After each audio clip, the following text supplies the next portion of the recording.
Ooh, yes, I am so ready. We got our Coke. Let's get it.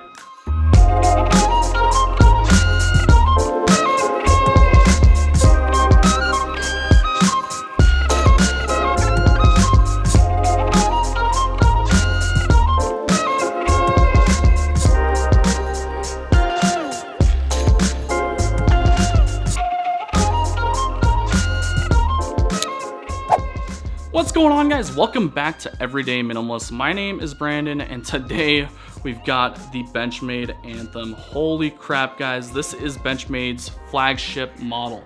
Now, it's not the most expensive in comparison to like the gold class, but I think this would be considered the flagship when it comes to more standard knives. Before we dive into that, I want to let you guys know that this was brought to you by bladeops.com. Guys, go visit bladeops.com. Let them know that Brandon or Everyday Minimalist had sent you, and they will definitely hook you up on your next knife purchase. I'll go ahead and leave a link in the description below so you guys can visit their website. The cool thing is, if you guys do purchase using that link, it actually gives us a small kickback so we can do more knife content, more EDC content, and then more giveaways. For those of you guys that are new to the channel, go ahead, hit that subscribe button if you enjoy the EDC or knife content, and then ring that bell icon so you guys know when that next video is live. Let's go ahead and talk about the Anthem. Holy crap, guys. Again, this thing is amazing.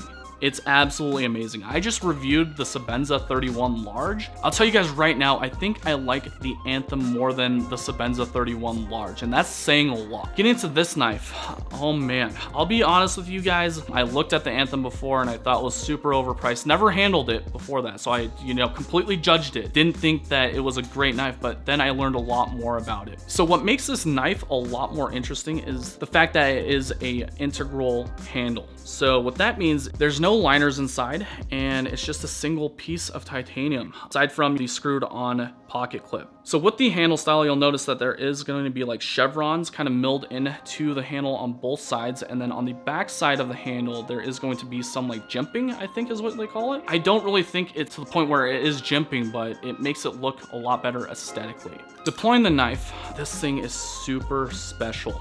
The action to this thing is next level, something that I've never felt in any other Axis lock knife. And for those of you guys that have been returning to the channel, you guys might know that Benchmade is kind of like the company that I have most collected. I've got a bug out, I've got the bailout, I've got the Tengu, I've had the 940, pretty much all the knives that have the Axis lock. Here's the Benchmade bailout, and this has the Omega spring system. So as you can tell, this thing does have liners, whereas this guy doesn't. I've heard a lot of rumors from buddies saying that, the Omega springs will give out on them. I've never actually had that happen to me personally, but that's gonna make a big difference. On top of that, you can really feel the difference between this guy and then the bailout slash bug out slash 940, anything with the standard Benchmade Axis lock system. So they completely redesigned it. Basically on the inside, they're using a kind of like rod system with the spring on it. So if you look at the back side of the handle, there's going to be these two screws that screw in a plate. There's a rod in there with the spring on it to kind of allow it to operate. This is going to be the best feeling Axis lock, like I said, that I've ever handled. With the standard Axis lock system, you do get this kind of like gritty feeling. And I've experienced that gritty feeling with pretty much every Benchmade knife that I've owned and also handled that has the Axis lock built into it. The thing is, this feels a lot more linear than, I guess, sandpapery. It doesn't want to go in any other direction. Whereas with these guys, it's going to take a little bit more movement, especially when they're brand new. This thing straight out of the box was just super fluid and super drop shut friendly. Now, aside from the Axis lock system, this thing does also ride on bearings. It is actually super smooth on deployment, and it feels different as well because of the integral handle. It kind of resonates with those bearings. Now, a couple negatives to this knife, the D10 is really weak. So to give you guys an example, I'm not touching the Axis lock whatsoever here, and you can just open it up instantly without even touching the Axis lock. I wish that was a little bit more stiff. It's just like a small tiny negative. Next up would be the pocket clip. So check this out. You actually have a spacing in between the pocket clip. So if this was pinched down, it would actually come in contact with that milled chevron shape there. I wish they went with a different style pocket clip. It's not the worst thing ever. So based on my usage, this little notch here actually started catching on my shorts. As you guys know, I say this in every single video, I wear a lot of athletic shorts, whether it be basketball shorts or sweat shorts, and I just want my clip to go right in and then not have to worry about it. This one gave it a little bit of a fuss. So it would have been nice if Benchmade put a different pocket clip on there. It is going to be ambidextrous. If you want to do it with a left-hand carry or right-hand carry, that's going to be no problem. And then of course it's going to be tip up carry only. Now let's go ahead and talk about the blade. The blade that comes with it is going to be 20 CV, and then it's a flat grind drop point style blade, and it has a really nice stonewash finish. I did do some light tasks with this guy, and there are no imperfections in the blade so far.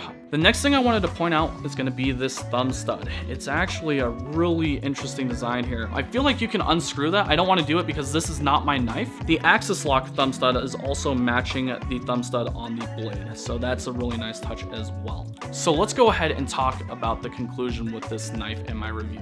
This thing is fantastic. They just need to change this pocket clip and then also kind of tighten up the detent.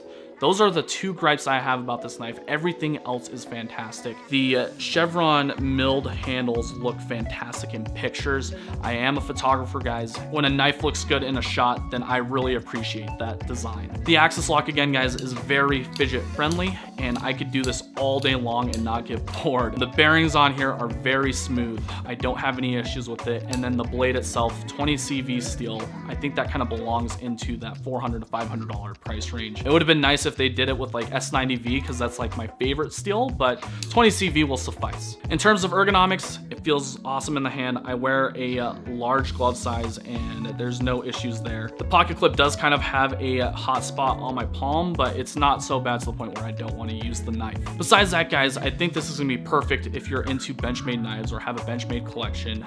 This is kind of like the grail knife for me at the moment. It beats out the Sebenza 31, pretty much any other knives I've handled so far from Benchmade.